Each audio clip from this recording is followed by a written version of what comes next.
Hello everyone and again welcome back to my channel. তোমরা তো অনেকেই জানো আমাদের বাড়িতে হয়েছিল সরস্বতী পুজো, আর সেই সরস্বতী পুজোর দিন আমি সারাদিন বাড়িতে কি করেছি সেটাই তোমাদের সাথে আজ এই ভিডিওতে শেয়ার করব। এই বছর সরস্বতী পুজো পড়েছিল শুক্রবার, আর আমি আগের দিন বৃহস্পতিবার গিয়ে ঠাকুরটা আনিয়ে রেখেছিলাম, আর তার সাথে এনেছিলাম এই কুমোর সাজগুলো, যেগুলো আলপনা করে আমি একদমই রেডি করে রেখেছিলাম।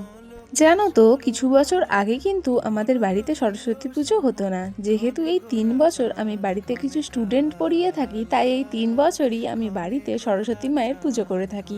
এই বছরটা নিয়ে আমাদের 3 বছর একেবারেই কমপ্লিট হলো। এই পুজোটা নিয়ে আমার মনের মধ্যে খুব এক্সাইটেড কাজ করে থাকে, তাই আগের দিন রাতেই আমি পুরো ডেকোরেশনটা আমি ভাই সবাই মিলেই করেছিলাম। পুরো ডেকোরেশনটাই করতে তো অনেকটাই রাত হয়ে গিয়েছিল, কিন্তু তাও আমি ভেবেছিলাম যে আজ রাতের মধ্যেই আমি আলপনাটা একবারেই দিয়ে দেবো, কারণ সকালে তো এতটা সময় পাওয়া যায় না। তাই আগের দিন রাতেই আমি আলপনাটা একবারেই কমপ্লিট করে ফেলেছিলাম, আর মা কিছু এদিকে জোগাড় যন্ত্রও সুন্দর করে রেখেছিল। সেই দিন রাতেই আমাদের মোটামুটি বেশ অনেকটা কাজ হয়েই গিয়েছিল। পরের দিন সকাল হতেই আমি ঠিক করেছিলাম কিছু ভোগ রান্না করব, মানে ওই লুচি, আলু ভাজা আর সুজি।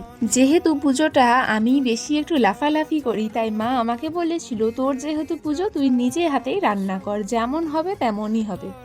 আমিও সেই মতো সকাল সকাল স্নান সেরে সব ভোগ রান্না করে নিয়েছিলাম, আর তারপরেই আমাদের বামুন ঠাকুর এসে যাওয়াতে একটু হাতে হাতে কাজগুলো এগিয়ে রাখছিলাম। এই তো দেখতে দেখতে আমাদের পুজো একেবারেই শুরু হয়ে যাচ্ছিল, আর মা আমাকে বলল তাড়াতাড়ি শাড়িটা পরে নিতে। আমি যেহেতু একা একা শাড়ি একদমই পরতে পারি না, তাই মা আমাকে একটু হেল্প করে দিল।